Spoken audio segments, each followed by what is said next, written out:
Hello to all of you. Once again, welcome to Janvi's classroom. Today, we will learn about software in this lecture. Software. Computer की सबसे important term है software. Everyone has heard the word software, but many people do not know what is software. How many types are there? How it works? Which software perform what task? ये जो इतनी सारी queries और questions है ना जो हमें नहीं पता, इसे ही तो मैं बताऊंगी आपको इस लेक्चर में. So let's start lecture 3 computer software. हमारा पहला टॉपिक है व्हाट इज सॉफ्टवेयर. सॉफ्टवेयर क्या है? सॉफ्टवेयर कुछ प्रोग्राम्स का सेट होता है जो किसी कार्य को करने के लिए बनाया जाता है. जैसे ऑपरेटिंग सिस्टम जो कंप्यूटर को ऑपरेट करने के लिए बनाया गया है. अब मैंने कहा सेट ऑफ प्रोग्राम्स. ये प्रोग्राम्स क्या होते हैं? प्रोग्राम्स इंस्ट्रक्शन के सेट होते हैं जो किसी भी कंप्यूटर लैंग्वेज में किसी प्रॉब्लम को सॉल्व करने के लिए बनाए जाते हैं. नेक्स्ट टॉपिक है हमारा कंप्यूटर सॉफ्टवेयर. जैसा हम सभी जानते हैं हमारा कंप्यूटर 3 भागों में बटा होता है: hardware, software end user. Computer software computer में किसी स्पेशल टास्क को परफॉर्म करने के लिए बनाए जाते हैं. ये कंप्यूटर की सभी पेरिफेरल डिवाइसेस जैसे keyboard, mouse, scanner, camera, printer और भी बहुत कुछ होती हैं जिन्हें बताते हैं कि उन्हें क्या करना है और उन्हें कैसे करना है. नेक्स्ट टॉपिक है, यहाँ इस डायग्राम में आपको कंप्यूटर सॉफ्टवेयर की इमेज दिख रही है. इसमें 2 तरह के कंप्यूटर सॉफ्टवेयर है, सिस्टम और एप्लीकेशन. सिस्टम के 3 टाइप है: ऑपरेटिंग सिस्टम, लैंग्वेज ट्रांसलेटर और यूटिलिटी प्रोग्राम. सबसे पहले हम देखेंगे सिस्टम सॉफ्टवेयर. यह सॉफ्टवेयर मैन्युफैक्चरर द्वारा बनाए जाते हैं. इसे लो लेवल लैंग्वेज में लिखे जाते हैं. इसका सबसे अच्छा एग्जाम्पल है ऑपरेटिंग सिस्टम. सिस्टम सॉफ्टवेयर एक तरह का कंप्यूटर प्रोग्राम होता है जिसे कंप्यूटर को ऑपरेट करने, कंट्रोल करने और कंप्यूटर की प्रोसेसिंग कैपेबिलिटी को बढ़ाने के लिए बनाए जाते हैं. यह शेड्यूलर की तरह कार्य करता है, अर्थात किसी भी प्रोसेस को उसकी प्रायोरिटी के अकॉर्डिंग और उसकी इनपुट आउटपुट रिक्वायरमेंट के अकॉर्डिंग शेड्यूल करता है. यहाँ इस डायग्राम में आपको डिस्प्ले हो रहा है कि जो सिस्टम सॉफ्टवेयर है वो हार्डवेयर और एप्लीकेशन सॉफ्टवेयर के बीच में इंटरफेस का कार्य कर रहा है. मतलब कि हार्डवेयर और एप्लीकेशन प्रोग्राम को रन करने के लिए सिस्टम सॉफ्टवेयर का उपयोग किया जाता है. सिस्टम सॉफ्टवेयर 3 तरह के होते हैं. पहला है ऑपरेटिंग सिस्टम, दूसरा है लैंग्वेज ट्रांसलेटर और थर्ड है यूटिलिटी सॉफ्टवेयर. ऑपरेटिंग सिस्टम, जिसे हम OS भी कहते हैं, एक ऐसा कंप्यूटर प्रोग्राम होता है जो यूज़र और हार्डवेयर के बीच इंटरफेस का कार्य करता है.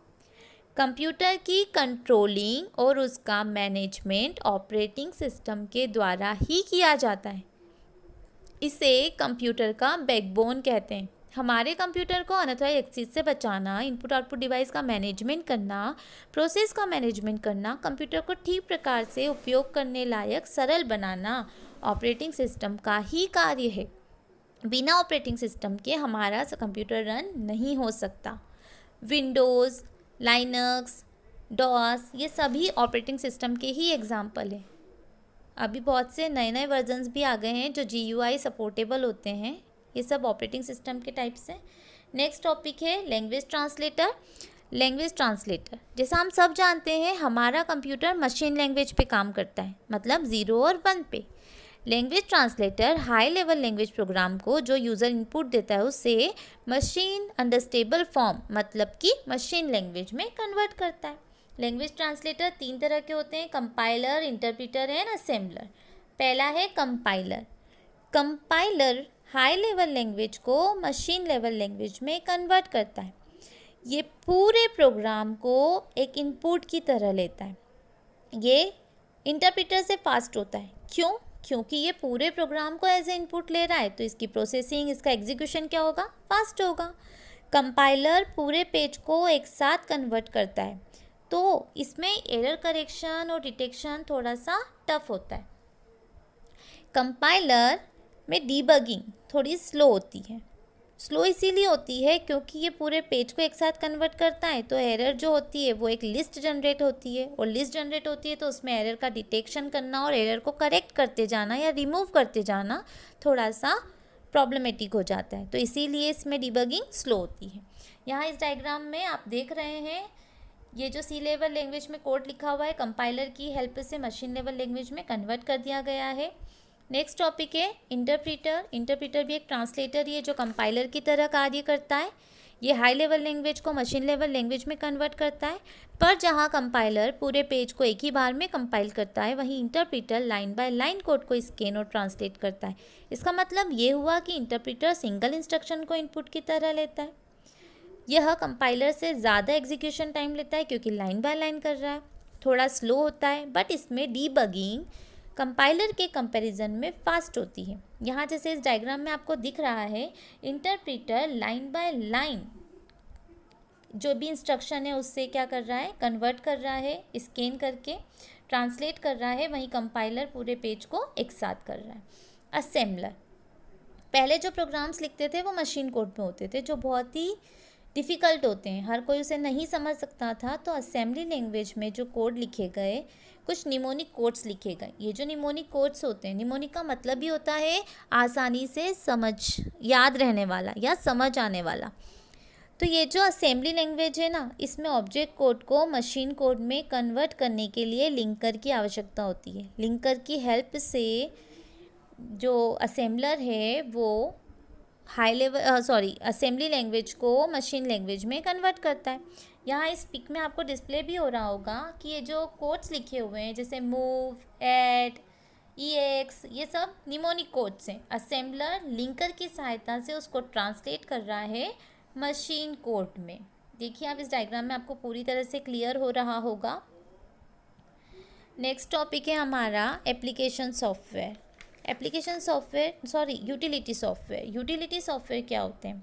इसका कार्य होता है कंप्यूटर के फंक्शन को या कंप्यूटर के कार्य को इम्प्रूव करना, ताकि यूज़र अच्छे से इफ़िशिएंटली और प्रॉपरली कंप्यूटर का यूज़ कर सके।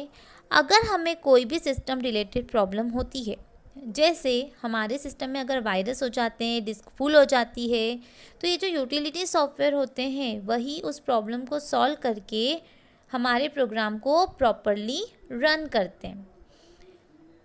यहाँ पर इस डायग्राम में आपको कुछ यूटिलिटी सॉफ्टवेयर के एग्जांपल डिस्प्ले हो रहे हैं, जिसमें डिलीटिंग डेटा, मतलब अगर डिस्क फुल है तो वो डेटा को डिलीट करेगा, डीफ्रेगमेंटेशन करना, अकाउंट क्रिएट करना, सिक्योरिटी मेंटेन रखना, एंटीवायरस की प्रोटेक्शन देना, सॉफ्टवेयर अपडेट करना, सिस्टम क्लीनअप करना, इंक्रिप्शन डिक्रिप्शन करना, फॉर्मेटिंग करना, ये सब यूज़ हम करते ही रहते हैं। तो आप यूटिलिटी सॉफ्टवेयर से बहुत अच्छे से अवेयर होंगे सभी। Next topic application software. जो भी सॉफ्टवेयर कंप्यूटर लैब में यूज़र की पर्टिकुलर नीड को फुलफ़िल करने के लिए बनाए जाते हैं, उन्हें एप्लीकेशन सॉफ्टवेयर कहते हैं। एप्लीकेशन सॉफ्टवेयर कौन से होते हैं? एप्लीकेशन सॉफ्टवेयर देखिए, जैसे मुझे अगर कोई PPT बनाना है तो मैं पावर पॉइंट का यूज़ करूँगी, तो ये मेरी नीड है, तो ये मेरे लिए क्या है? एप्लीकेशन सॉफ्टवेयर है। हम ब्राउज़र, मुझे लग रहा है मोज़िला यूज़ करना है, मुझे लग रहा है क्रोम यूज़ करना है, मैं उसका यूज़ करूँगी। किसी को लग रहा है उनको कोई दूसरा ब्राउज़र यूज़ करना है, वो उसका यूज़ करें। तो ये सब हम अपनी नीड के अकॉर्डिंग जो एप्लीकेशन सॉफ्टवेयर है उनको हमारे सिस्टम में इंस्टॉल करते हैं और उनका यूज़ करते हैं। ये जो एप्लीकेशन सॉफ्टवेयर्स होते हैं ये यूज़र से बहुत ईजीली कनेक्ट हो जाते हैं, बहुत इंटरेक्टिव होते हैं, ईज़िली समझ आने वाले होते हैं और इजीली यूज़ किए जा सकते हैं। तो ये था हमारा लेक्चर 3 जो हमने कंप्यूटर सॉफ्टवेयर के ऊपर दिया। आई होप आप लोगों को समझ आया होगा। If you like my video then please hit the like button and subscribe to my channel. अगर अभी तक आपने मेरे चैनल को सब्सक्राइब नहीं किया तो please press the bell icon and subscribe my channel. Thank you.